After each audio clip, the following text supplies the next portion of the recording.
Hello and welcome along to the On the Whistle podcast. We are back in our regular places, our regular venues. I've got Pele behind me. If you listen to this pod, you know I'm Zayn Nabbi, and I have the privilege of hosting this. Our man with the suavest look, the best clothing, the best eyewear, Francis Nkwain, live from Yaoundé, Cameroon. How are you doing, sir? I'm very well, thank you, brother. And I can see Pele's got your back, so I can't beat you. The smooth as ever, Francis Nkwain, flanked by another man with wonderful shades, Alasdair Howorth, live from Edinburgh. Had the privilege of seeing him in the Royal Mile last week. Ali, how are you doing, brother? Zaid, I'm doing well. Let me tell you, you left at the right time. For last week's pod, we recorded a lovely podcast on the Royal Mile, as you said, in the sun, talking about my team of the season of African players. And this week it is raining outside. It is miserable, and it is horrible. So well done for you for leaving me and going back down to the sunny south. It has been absolutely wonderful since returning here. The weather's been really warm. It's been in the 20s. It's been about as beautiful as you could want it. Although it's interesting, you and I are both indoors in the summer, Ali, but look at Francis there just basking in the sun. Can't complain. You guys looked like you were in the sun as well a few days ago, and I guess things just returned to normal for Alistair. So you are up in the Highlands. Enjoy it. It's by choice. Nobody forced you. You could be in Kenya, but then you would probably still be indoors because then the streets will be Yeah, or buzzing. I'll be out on the streets. Yeah. Wow, wow, wow. That is another story altogether. There we Well, listen, go. if you're used to the On the Whistle podcast, you will know that we are Africa's biggest braai. We bring you all the key talkers in African football, celebrate our heroes, and just have a really good time chewing the fat. And if you're out there and you want to join our conversation, please find us at OTW_podcast on X, formerly known as Twitter. And also, you can find us on Instagram. We'll search for the On the Whistle podcast on Facebook or YouTube. We will go to the mailbag later in the show. Today, we're going to get into three things. We're going to talk about the new dates for the AFCON and the WAFCON. We're going to let Francis pick his African All-Star team at the end of the show. And in the middle, we're going to celebrate some of our African stars who are doing amazing things at the Euros. Think of Dembele, think of Mbappe, think of a whole host of players who are out there with African heritage just excelling. Listen, gentlemen, we have to start the podcast in one place, which is the news of the day. We know now the dates for the new AFCON and WAFCON. AFCON in 2025 will be hosted during Christmas. I'm not sure if you guys have got your tickets booked for that one, but Alasdair, how have we come to this decision to host the AFCON during that window? What has led to CAF making that decision? There have been a whole bunch of things in the calendar that they've had to consider, haven't they? Zayn, I think it's been a real mess, hasn't it? And it's been chaotic. It's been, one of the joys of and stresses of following this story. But yeah, so essentially, the AFCON, as has been fairly well publicized over the last few years, they've attempted to move it to the summer, to the European summer months to try and line up with the European football calendar with not so much success, shall we say, whether it's been lack of preparedness or kind of the Ivorian weather. We've often had to postpone tournaments or even COVID. And this time we were nailed on. There was, we're taking it to Morocco, a country that can host tournaments in the summer, even if it's a bit hot. But unfortunately, it clashed with Gianni Infantino's new shiny FIFA Club World Cup. And so unfortunately the AFCON team, the CAF team decided that rather than trying to run it at the same time or conflicting with FIFA, that they would kind of give FIFA their space in the summer and move it. Unfortunately, they couldn't move it to 2026 because obviously the next summer, 2026, is the big one, the World Cup in North America. And they couldn't have it in the traditional January, February time slot in 2026 either, because I think it's FIFA statutes where clubs aren't compelled to release their players for more than one major international tournament a season. And so their way of getting around this is starting the tournament in 2025 and then taking it into 2026. And I think they found that kind of loophole where they can get away with it. So it's not ideal, especially for the players. I mean, you think about some of the players. I think of the Mohamed Salahs, the Ashraf Hakimis, these players that will be playing at the Club World Cup, be playing half a season, then going to the AFCON, then playing another half the season, then playing the World Cup. It's going to be pretty heavy on those guys. But as a journalist, Christmas in Casablanca doesn't sound too bad for me next year. Christmas in Casablanca, nice alliteration. Francis, will you be there? Unfailingly, I love to attend these tournaments, but I think Alistair touches on some really good points because no matter what the reasoning behind it, I think African football always having to accommodate everybody else for me is something that it continuously rubs me off the wrong way. So whilst I understand the arguments, I feel a lot for the players who in that year, and especially for like more looking at the World Cup part of things, we will be having players. The first time we'll have 9 of our teams turning up at this North African World Cup.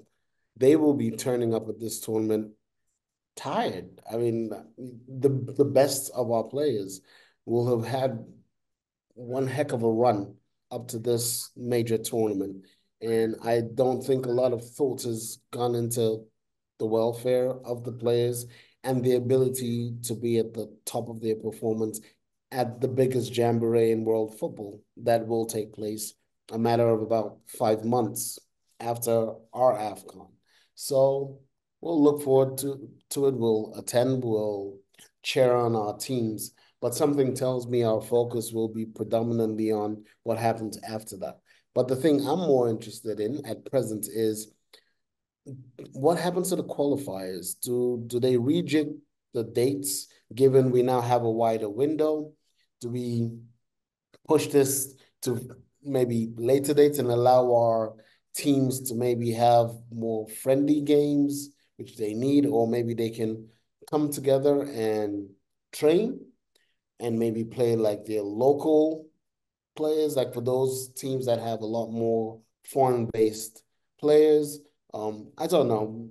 I think I would like to see a more holistic conversation around this. We have the dates, but it'd be nice to hear the federations also voice their opinions to CAF about what then happens with the dates we have that had already been assigned into a rather charged calendar for the qualifications of the World Cups, which had already begun. I know they're on pause till March of 2025. But the next set of games were supposed to be the qualifiers for the AFCON. So will they change these into something else, or will we still qualify? And then there's the pause, and the future games are maybe more opportunities for these teams to get together to learn about each other, train, and prepare for the tournaments. I don't know. So. And even after the AFCON, it's not like you can even use those slots after the March, April, because that's when you have the kind of intercontinental repechage or whatever. So the African qualifiers have to be concluded by then. There's no getting around that. I mean, I think we had it in 2013, obviously, when there was back-to-back AFCONs when they were changing the years.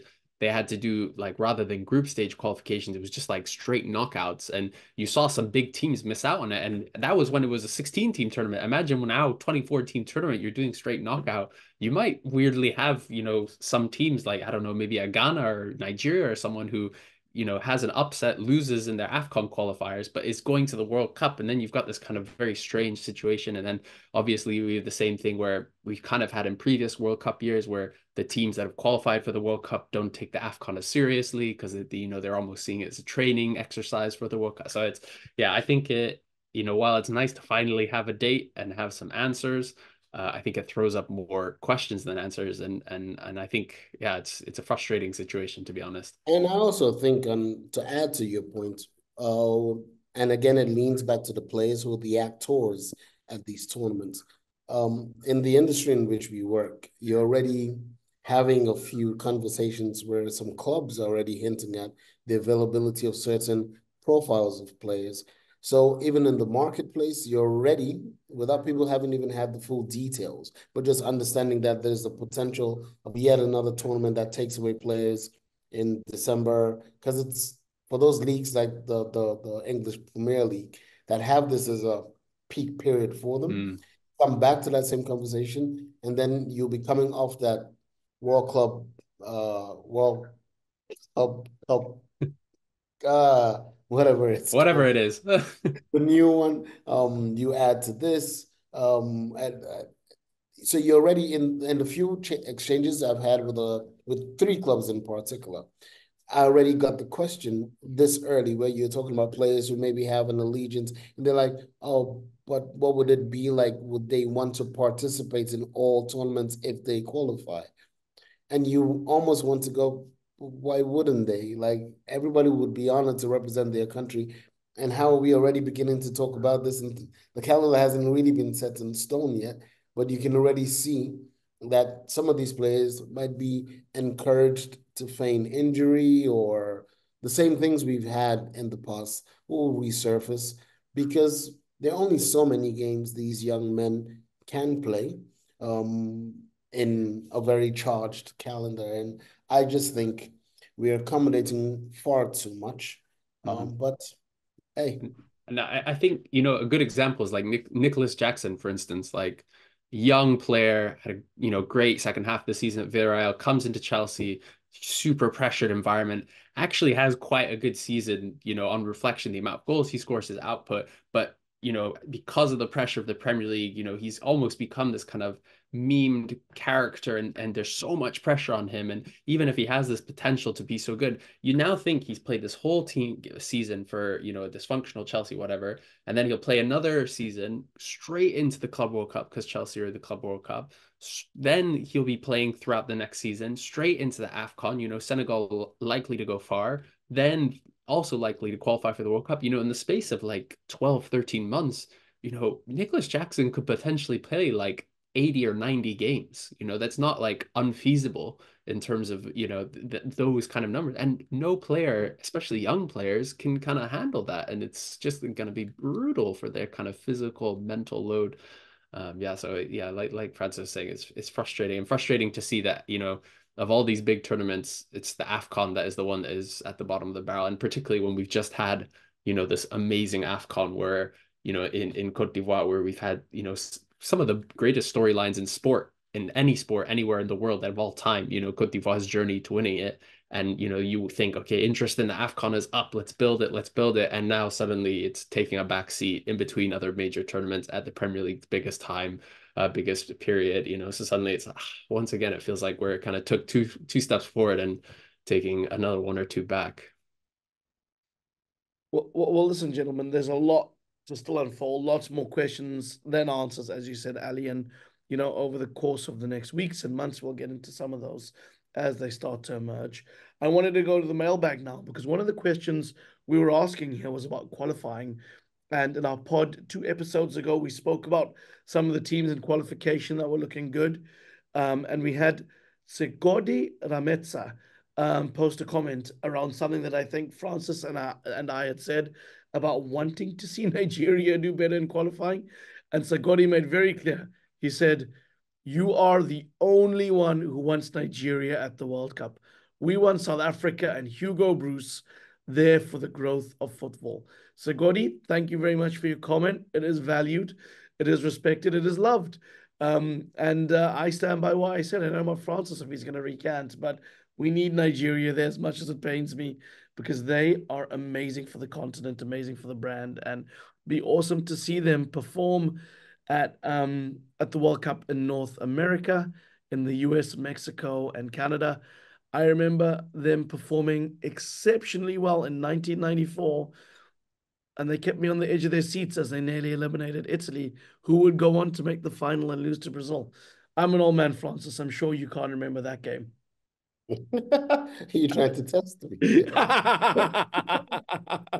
I have no recanting to do because I was putting the question to you, and I was saying you're the guys who happen to be in the group with Nigeria that makes it an either or.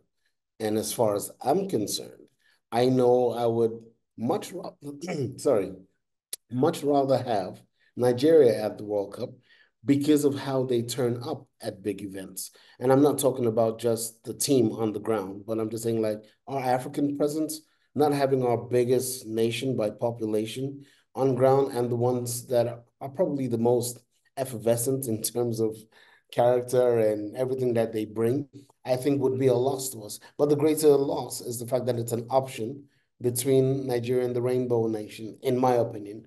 But I did ever since go back to research further that we have an option of a 10th team through qualifiers. So my bet would be have Nigeria be amongst those that can contend for that space, and South Africa can go through nicely in their group, and Nigeria can go and wallop somebody out of, I think it's like Oceania or something like that. I don't know where the extra C comes from exactly, but we have this option. And if we had 10 African teams at that World Cup, it'll be an all-African final. You heard it here first. That's money in the bank. Thank you, Francis. Well, listen, guys, we're going to transition to one more talk of the news of the day, and that's obviously the WAFCON that has been postponed yet again. Not taking place this year, it's taking place next year. This year already had complications with Nigeria and Cameroon going to the Olympics. But gentlemen, there have been a number of experts in the women's game involved, not happy with this decision. There was the South African coach Desiree Ellis, obviously coaching Banyana, the reigning continental champions, saying if the event is postponed or cancelled, it'll be a huge, huge disappointment. Also, a Nigerian Super Falcon star in Desiree Opernozi talking about how not hosting the tournament this year would take us 10 steps backwards and not be where we want our women's football. Just to get your takeaways on the WAFCON's postponement, not a good sign, particularly when you think of how well our African nations did at the last Women's World Cup. Yeah, it feels just like the men's AFCON. Like, yeah, and I think Oprah Nozia kind of summed it up very well, saying it, we took so many steps forwards with that last women's AFCON. It was brilliant. It was such a good tournament. And I think particularly back to those semifinals and finals, having been at both the men and women's AFCONs in the last 2 years, genuinely, I don't think that atmosphere in Rabat for that final between South Africa and Morocco was beaten in any of the AFCON games. Maybe the Ghanaian fans will have something to say about that because they were brilliant at the AFCON. But yeah, it was a brilliant WAFCON. In my kind of reckoning, the first WAFCON that had a global outlook. You had some of the stars of the world in the likes of Tembi Hatlana and Asisa Ashwala, and suddenly, yeah, like you then say, at the World Cup, it was almost again like Africa announcing themselves, off the back of the men's World Cup, the women go and do the same thing, 3 of the teams qualifying, all 4 of the teams winning games. Nigeria should have beaten England in the round of 16, and it's such a shame that they didn't go further. And now we're in a situation where we've had to wait an extra year after the women's have already qualified for the WAFCON. It's unlike the men's AFCON. We already know who's qualified.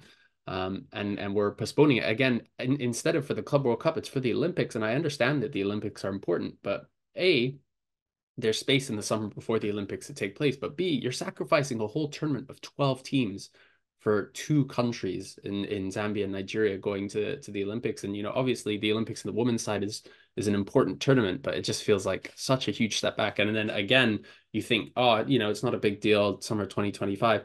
That's when the Euros are being played. And again, suddenly, you're trying to build the WAFCON, you're trying to build the audiences. How are you trying to build that global brand or that interest in women's football on the continent when you also at the same time have the Euros happening? I just think, again, it's doing nothing but hurting the game because, again, you've had all this momentum. I mean, you think Barbara Banda and Rachel Kundananji, they're the 2 most expensive players in the world. No African man has ever been that. And the women, we have the 2 most expensive, and you have Asa Oshuala also going over to BAFC. You have some of these huge stars, Uchiana Kanu also playing really well over there. And Tabitha Chawinga was top goal scorer in the Ligue 1 in France and, was in the team of the year for PSG. We had Chiamaka Nnadozie, who was one of the best goalkeepers in Europe this season, also on the podcast. And suddenly, we're not going to see them for another summer, for another year at the international stage. So it's just more frustration, Zayn, more. And again, from a selfish perspective, I wanted to be in Morocco this summer covering that tournament, and I'll have to wait another year. So I'm also not pleased about that. Alasdair is forever committed to his Morocco trips, I think. Yeah, seriously, at this rate, I might as well try and get a second house there or something. All these tournaments just keep happening there. All the flights were booked out. No reason it was called Casablanca. Yeah. It is your house, your White House. But yes, it is. I say the same thing I said at the very beginning of when we were talking about the AFCON, because again, it's this accommodating or let me say, relegating ours for the sake of the others. And I think there has to come a point in time where we're able to say, this is ours. And the focus has got to be at some point in time as well, connecting us Africans to our product. And whatever else is happening in the rest of the world, at some point in time, we have to be able to begin to say, this is for us. It's an opportunity for our women's game to build on the tremendous work that has already been done by the same association. So I take my hat off to them. They're the ones who were behind a lot of the growth that we have seen in the women's game, the money that is coming into it. But this traction must be built on. And to accommodate it, like Alison was saying, like when you think that we have 2 teams that have that interest, and so another 10 teams now are having to say, we have to hold up. And a potential audience of 400 million that are engaging with this sport, and these are going with CAF's own numbers. They're saying this is where the game is growing to. Globally, our African women's game has that kind of appeal already. Now we want to build on that. So I would have thought logic for me would have been, okay, if the men we can't accommodate, why not take that slot, for example? If people were planning already to look towards Morocco, okay, why don't we make this a way for the men to be involved in the women's game in some fashion with maybe just the social media? So we recruit 100 of the men who were supposed to have been playing, and we say, let's galvanize how we turn our nation's attention at a time that we were already prepared to turn our attention to the sport and say, okay, our sisters are the ones who are playing now. And we could build on that 400 and maybe make it 600. But pushing everybody without excuse, or not without excuse, like I don't think the reasoning is they must have very good reasons. I think it would probably be bottom line financial. So maybe some of the brands that want to be involved are saying we can't spread ourselves too thin. Maybe the TV rights deals that they think could be brokered because of the attention elsewhere. But then you look at it deeper and you go, if that were the case, but if the Euros are on for the women, then aren't you still doing the same split? So I just struggle with a lot of the decisions personally. I am not informed. I am not privy to how they arrived at them. I have a lot of respect for the people who are involved in it, and I can't help but think that there must be good reasoning behind it. But there is very little explanation that comes out. And I think as a people, we need to sometimes be afforded an explanation or two as to how they arrive at a decision. And we might then not be having this conversation if we had just been fully looped into, oh, here's the thinking, here's how we got blocked in reality. Maybe FIFA said something or whatever, and we may not be taking it out on them. But at present, when we look at it, it's like, could do better. And it can't be a continuation of this sacrifice what we have for the sake of the growth of the game everywhere else but in our space. Our women are demonstrating that they are becoming the leaders of that particular sport at present. Best, highest purchases, clubs across the globe are willing to create opportunities, as in they're getting rid of talent to accommodate the African players. Now we need to be looking at our game on our continent as well. And it's through tournaments like this that interest in those sports increase. So all these brands that want to be associated, we have to figure out how we're connecting locally, not just to the audience, but also to the local brands that may be able to see that there is reason for them to invest in the sport. So it doesn't sit well with me yet again, no different to the men's game. And I think in a sad way, it's even more painful because I'm hard pressed to understand the reasoning behind it, even more so, than I am for the men's game. Gentlemen, as always, spot on analysis. And listen, we're hoping to get somebody from CAF on our pod so we can talk about this. We can ask these types of questions and have a really measured, meaningful conversation because we know 3 African women's teams made the knockout rounds at the last World Cup. And that was, a privilege to see happen with Morocco, Nigeria, and South Africa progressing. And, you know, we hope that we're able to get the scheduling right, get the investment right, because the growth of the women's game is a source of pride and great opportunity for us to maybe win a major World Cup would bring immense pride and growth on the continent for everyone. Gentlemen, to shift gears and bring it to the Euros, I know, Francis, something that's been a real big interest of yours has been the African players or those with African heritage and their performance at the tournament and highlighting that. As you were saying to us when we were putting the talkers together for the podcast, you've seen a lot of traction with some of the big Western media outlets talking about the likes of Mbappe and Musiala and Dembele and many others and their roots to the continent, the discussion around identity, country, ethnicity, and all those things. But when you take a step back, I'll ask you a nice and simple question. Is it such a source of pride to see all our brothers doing so well at many teams and countries that they now reside in, despite their roots or their heritage from Mama Africa?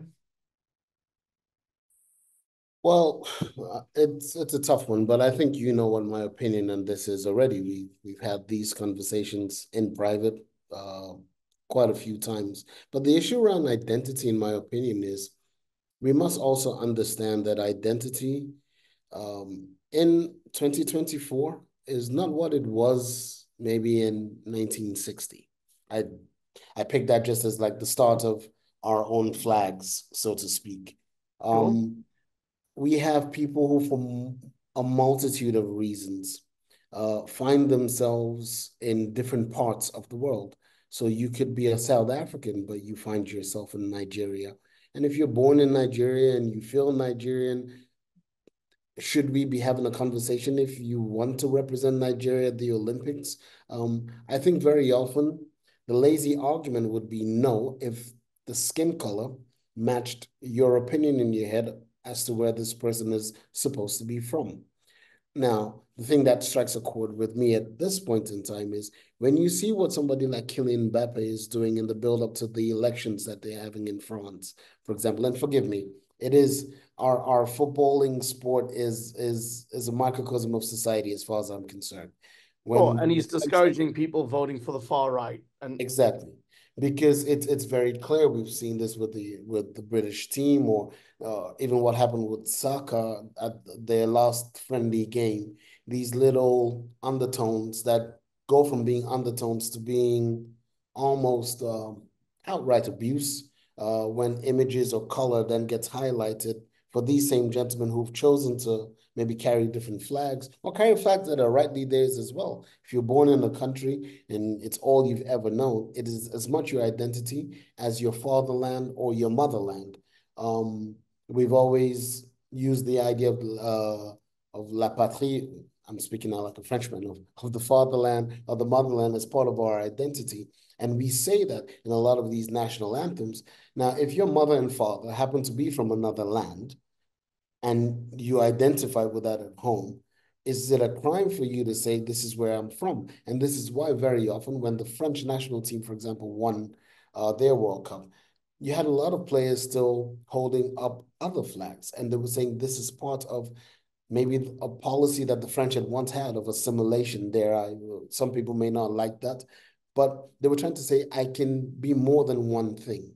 So I can belong to more than one nation. As long as we live in a world that says you can have more than one passport, whatever the reason you carry one of those passports, if it's personal and it means something to you, then it's your right. So us as consumers of a moment, I don't take exception to an African son or daughter. In this instance, speaking about the Euros, these African sons who clearly by their feet demonstrate as well an affinity for their father or motherland.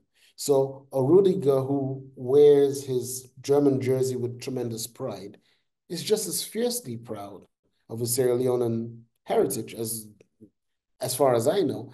You know, you would see them back in those spaces. Saliba, as soon as he got off from Arsenal, did a flight the day after the league ended straight into Cameroon and spent the beginning part of his holidays here doing amazing work, helping young people in this space. And then he goes back into camp to get himself ready to play the Euros for France. That's the world in which we live today. Now, whether I think I would much rather have him play for Cameroon, that's another conversation for another day. I would much rather he did, because I think some of our nations are losing out a lot of talent to countries that already have an abundance of talent.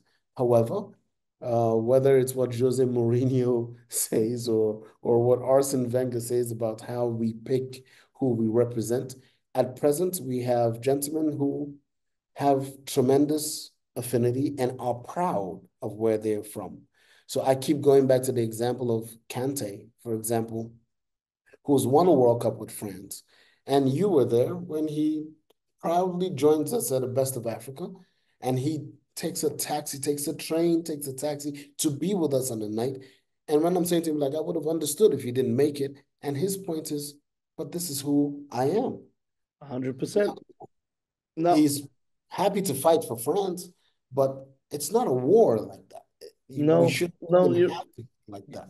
So you're 100% right. You know, Ali, I want to bring you in, but I wanted to make a point, you know, like, and, you know, Kante is a great example. He's obviously playing now in Saudi Arabia, still winning man of the match awards at the Euros, which says something about ability, and doesn't matter what league you're in, you can still produce it.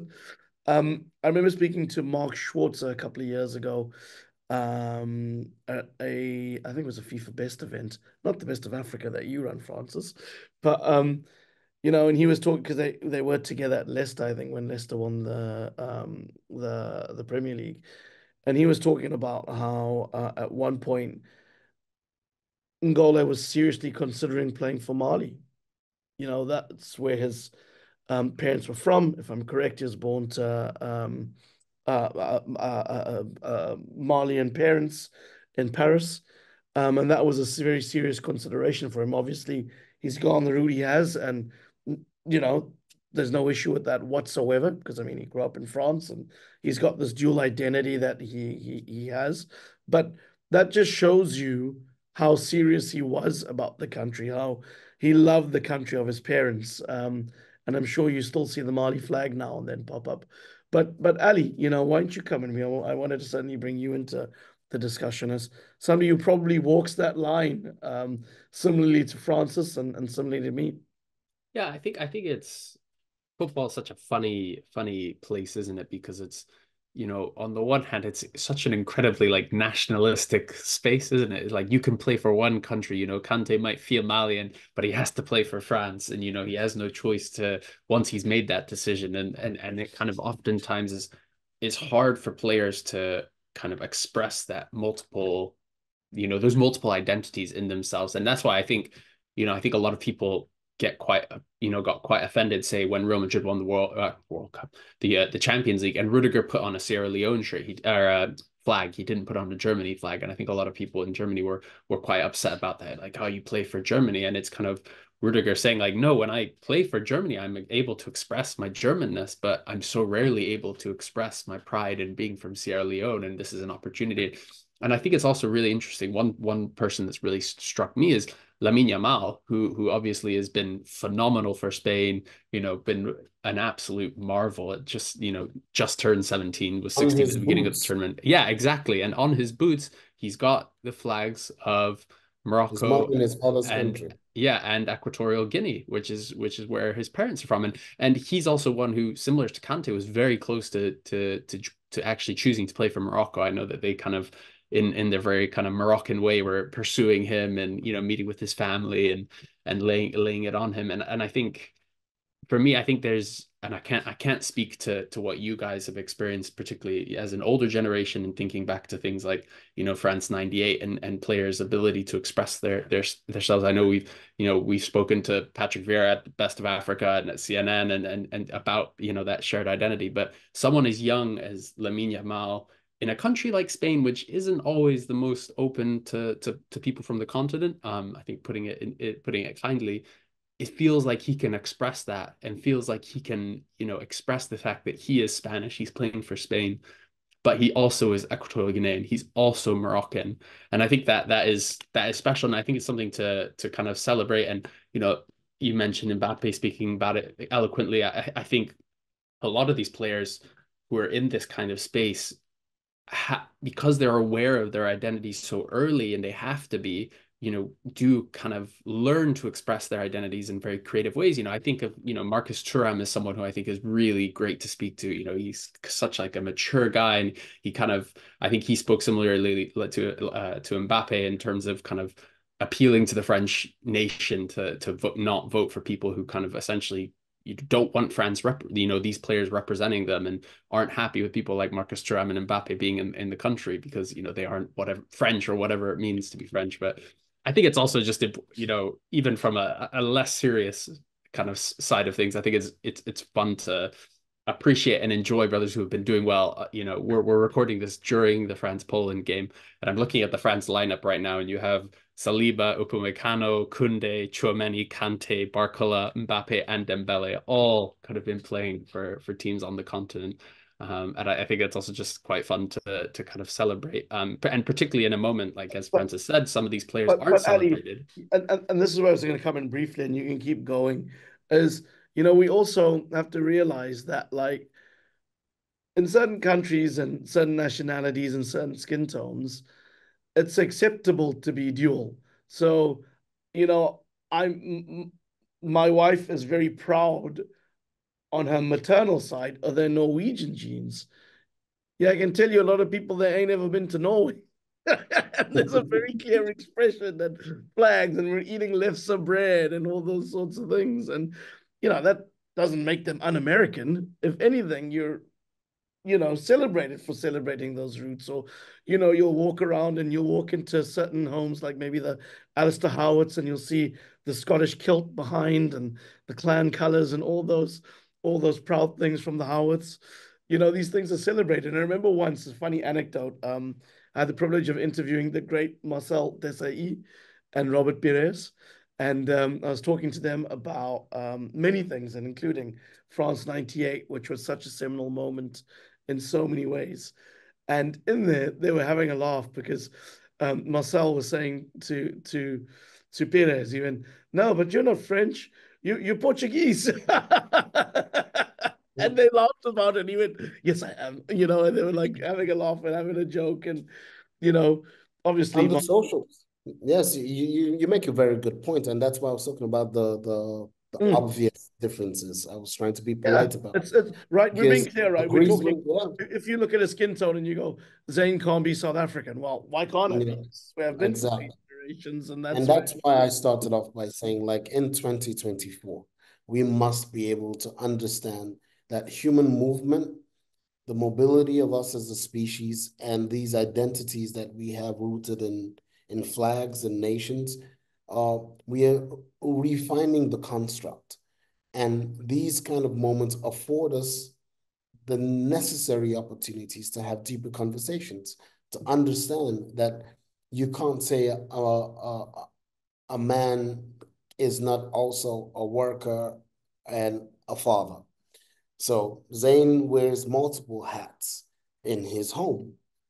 I would like to believe so. And you are somebody at CNN, you're another person to your lovely wife, and you're somebody else to your darling son, you're somebody else to your parents. We can afford to wear this variety of garments. And yet when it comes to this representation at the sporting level, we are told you should have a singular story. And I think that France 1918 brought this to the fore, and it raised the issues and almost caused the death of Le Pen's movement at that time. And it was because they were successful. So for a young man like Lamine now, it's what happens in Spain when he takes a penalty in the finals and misses it, like what happened with the three Englishmen, Yep. in Saka and Sancho Sancho, and I think it was Rashford. Rashford, Mm-hmm. and what happened there. Because when it's successful, when people are winning, there's an ability to say, oh, we understand, okay, it can be a bit of both. But when you miss out, then they say your loyalty then comes into question. And so the question here is like, it's not like any of them was playing against their home countries in that moment. And I don't think young Lamine will be in the final missing his penalty to Morocco. But were that to happen, okay. But it usually doesn't happen like that. He would miss a penalty to Poland, and all of a sudden it'd be like, why does he even play for us? And all the good gets forgotten, and you get lumped with the bad. But these moments we must, and even us, I am extremely proud that we are affording a topic like this some time, because it is more than just the flash in the pan commentary. It is more than just pointing to the examples. It's understanding the movement of humanity and where we're going. When the Polish team can also field their own African descent players, and they've been doing this for a long time. You go across most of this team. The Italians have 3 or 4 in their squad. The Williams brothers, one is playing for Ghana and one is playing for Spain. Same family, all from this little beautiful town, Bilboa. But their story of both sons is the same. But they represent different nations, like the Boateng brothers had done before at 2 World Cups, where parents will turn up and one son is playing for Germany and one son's playing for Ghana. We saw it on our television screens, and we were afforded the opportunity to have a conversation about this, to seek out understanding about our human dynamics. And I think that's what this Euros, it's offering us, once again, the opportunity to dig a little bit deeper and say, okay, in my world, it's easy for me to point fingers at a footballer, and maybe I don't like the fact that they earn money or whatever it is. But let's strip all those elements apart. Like you gave the example of your lovely wife. We have to be able to say, but in our lives, how many of us carry maybe a European passport, but we also have a passport for, I don't know, maybe the United States? And it allows that person to fly between 2 countries. It's convenient for tax purposes, for this. So in your workplace, how is it? How are you seen? Are you seen about as the professional you are and your ability to do your job when called upon? And that's the point Rudiger was making, that when called upon to work, I do my work. When it's for Germany, I give every part of my being does 100%. But in this moment, I've never been afforded the opportunity to raise the flag of another part of me, another part of my identity. And I do it, and somebody sits from afar and goes, betrayal. Who exactly is he betraying? He was working at Real Madrid as Rudiger, the footballer, the professional. Not Rudiger, the German, not Rudiger, it was just Rudiger, the professional. And when Germany comes out to play, I think tomorrow, they've already played. When he stands next to Tar and he's got Musiala top, this is Germany. There is beauty in that story. There is a lesson we can learn and transpose into multiple facets of our lives, our own workplaces, our own families, our abilities to accept the son-in-law or the daughter-in-law who comes in and is a little bit different. But her difference in our perception doesn't qualify the being that she is or he is, or their ability to do what needs to be done when it needs to be done. And that's why, for me, I love football. Because football isn't just about that sack of air and the 22 people running around chasing it. It has lessons to teach us if we seek to learn them.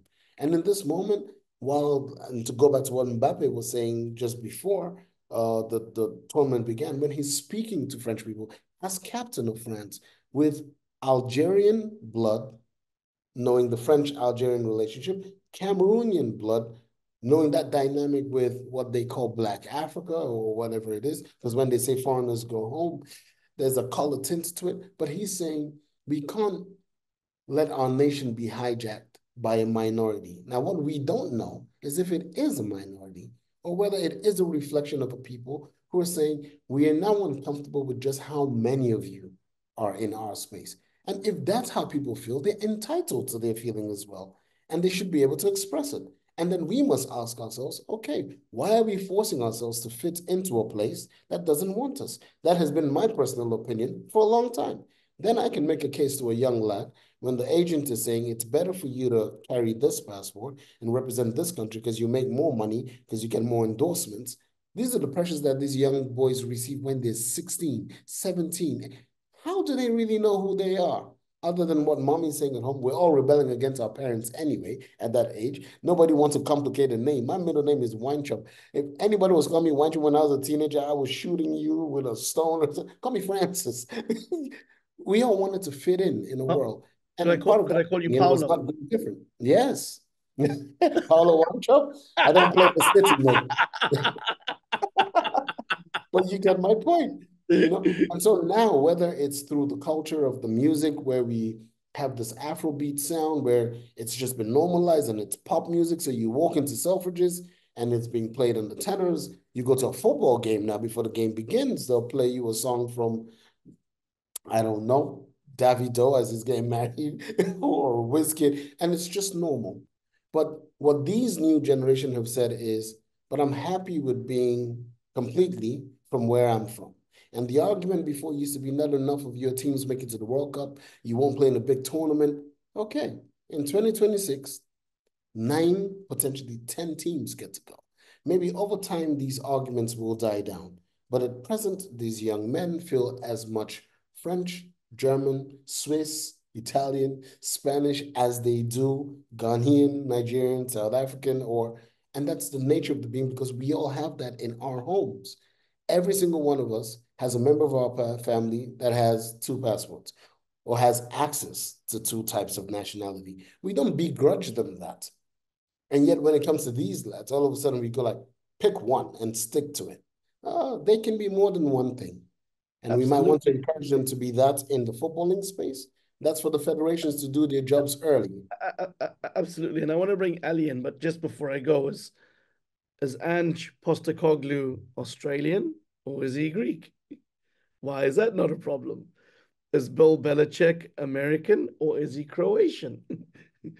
Go and do your history. Go and look. And It's the Cole Palmer. It's Cole Palmer. Where exactly is he from? Ali, sorry. Do you want to come in with some final thoughts? It's a good convo. No, I think Francis has kind of has really hit the nail on the head, and I think the key is to, I think from our perspective is to celebrate these players and to celebrate their achievements and celebrate who they are and their representation of their identity. But like we say, the hard work isn't when they're doing well. The hard work isn't when we're successful. The hard work is when Bukayo Saka plays 20 minutes, but is on the back pages of every British newspaper when he, was at no fault for England losing against Iceland.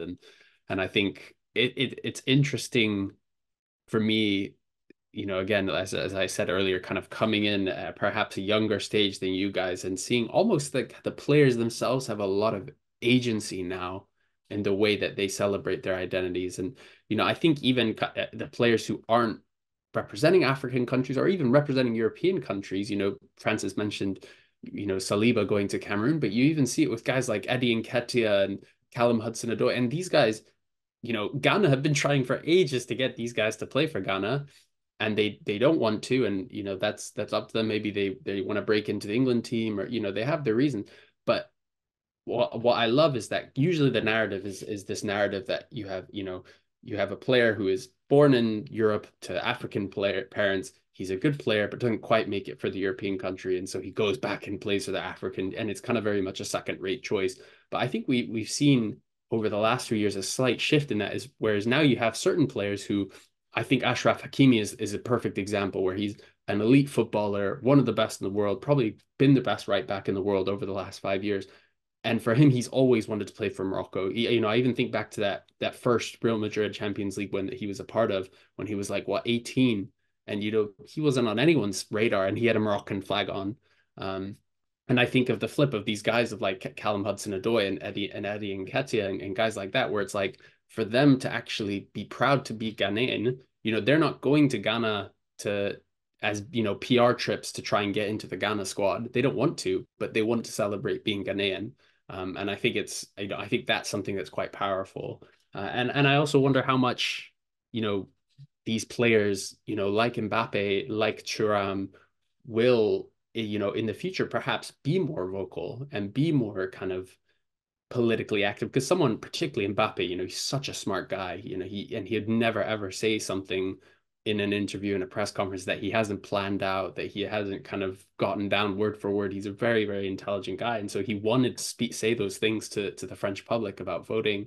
And I wonder what players in the future, what will be the next step of them kind of taking control of their own narrative, taking control of their own destiny and being able to express themselves and express their identities in ways that they really haven't been able to, in the last 10, 15, 20, 30 years. So I'm kind of in many ways excited to see where some of these players kind of can take us. Well, listen, guys, not to trivialize what we spoke about, it's an important conversation. It's a good conversation. But if you're out there and you've listened to this and something has resonated or you have a question, please let us know. Hit us up on our social media accounts, OTW_podcast on X, formerly known as Twitter, and also Instagram. Or post a comment here on our YouTube account or also potentially our Facebook page. Let us know. We love to interact with you.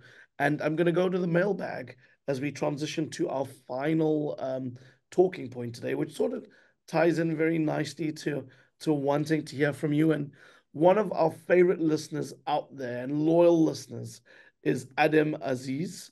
Adam, it's always so good to get your comments and your interaction. And last week we had Alasdair pick his All-Star African 11. And what he said, Alasdair, you might or might not be aware, is Adam said, I pretty much go with the same squad. Perfect. Sad to see Salah ain't there. That injury ruined it. But the only change I do is Boniface as striker instead. If I were to make the squad exclusively about players inside of Africa, it would be, and he's listed his full team there. So go and take a look. I won't go through it all, but Adam, we love your comments. We love your engagement. We love your thoughts. And for those of you out there who have your teams, post a comment. Just list your team under our YouTube page, or not under our YouTube, in the comments, and we'll go through it and we'll compare and contrast. But today, Francis, we have the chance to hear your team. I know it's the end of the show, but we can do it fairly quickly. Do you want to run us through your formation and start with your back four and goalkeeper? Wow. I'll go for a back three instead. All right. And again, mine is kind of like mixy. I don't know, has some bias, but I go with Williams as keeper because I think he's the best we have. So hats off to South Africa. You've got It's us. funny. It's funny because I would have picked Onana or Bono, but I like this. Let's keep. No, I think Onana had quite a portion of the year where he was finding his feet. We've had consistency for the year from our South African brother. And so for that, I would take my hat off to him. In defense, I'd go for a back three.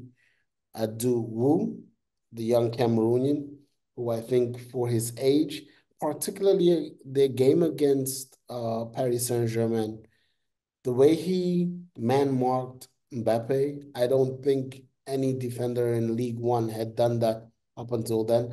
I think a lot of teams in Spain will be looking at what he did in that game for how they will handle him in La Liga.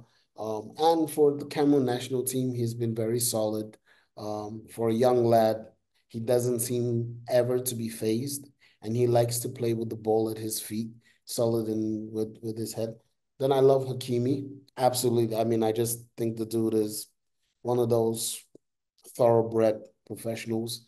One of those guys I think would probably be playing when he's 45 somewhere Like he just looks like he just enjoys playing. He's very focused. Will keep doing what he needs to do to like a Pepe for Portugal. Like he just comes across Absolutely. in similar fashion to me. Like I'm sorry to detract, but like I wish I could steal a Pepe and put him in this team. But my European African for me in this back three would be Rudiger. Sure. Because again, I don't think he was given a fair crack of the whip at Chelsea. He was amazing there, in my opinion. And yet somehow the narrative around him was almost like, who's this spent dude over here? And then he goes to a big club like a Real Madrid and does pure magic, in all honesty. And they go all the way to win the biggest trophy in club football, at least. So he's my honorary European, African guy who I would stick in the team. In the middle Nice. of the park, I'd go with a three of Kudus, Lookman, and Baliba. Um, Kudus, Kudus and Lookman, I won't disagree with you. I mean, yes, both and outstanding. yes, I think they've had great years. But Baliba for me is a young kid. He's 19 years old, turns up at Brighton, and for a kid who's in his first year in the Premier League, very little was said about what he did wrong. And for a 19-year-old, that's really impressive. He came there, it was decent money that was paid for him. We're talking about almost 50 million pounds was paid for him to join him. And the pressure never got to him. He did his job and he got his first call up for the Cameroon national team in our last two games, turned up even there and won man of the match in both games. Again, for a young kid walking into Premier League football, walking into international football, and just acting like you were meant to be there. Reminds me of Mainu at United. But again, he's not had enough minutes at the Euros. He got his call up, but he doesn't qualify for me to stick him in there because he's also with the English. And up top, I'm gonna do Boniface, Osimhen, and Jackson. Um, Jackson, again, same thing for me. He's, in my opinion, he's had a pretty decent season for a lad who's just turned up in a new league in a club that is really not even, was still finding itself. His stats, whilst he may have scored more, because we love to highlight what wasn't done, but what was done is still impressive. He still bagged in 18 goals in the season, first season in the UK, as far as I'm concerned. Those strikers don't exist in abundance in world football. As for Osimhen and Boniface, I don't think I need to explain myself with those two. I think if you have a team like this, it is heavily dependent on Saliba mopping up the midfield because it's five really offensive-minded players on the pitch, but that's the 11 I would go with. Francis, it's on fire. We like it. And listen, if you're listening out there, please interact with this team. Tell us what you think. We would love to hear you. Francis, I got to thank you. I got to thank Alasdair for doing the pod this week. It's been great chopping it up. I know we're late for the football, so we'll end it there and we'll go enjoy some of the Euros.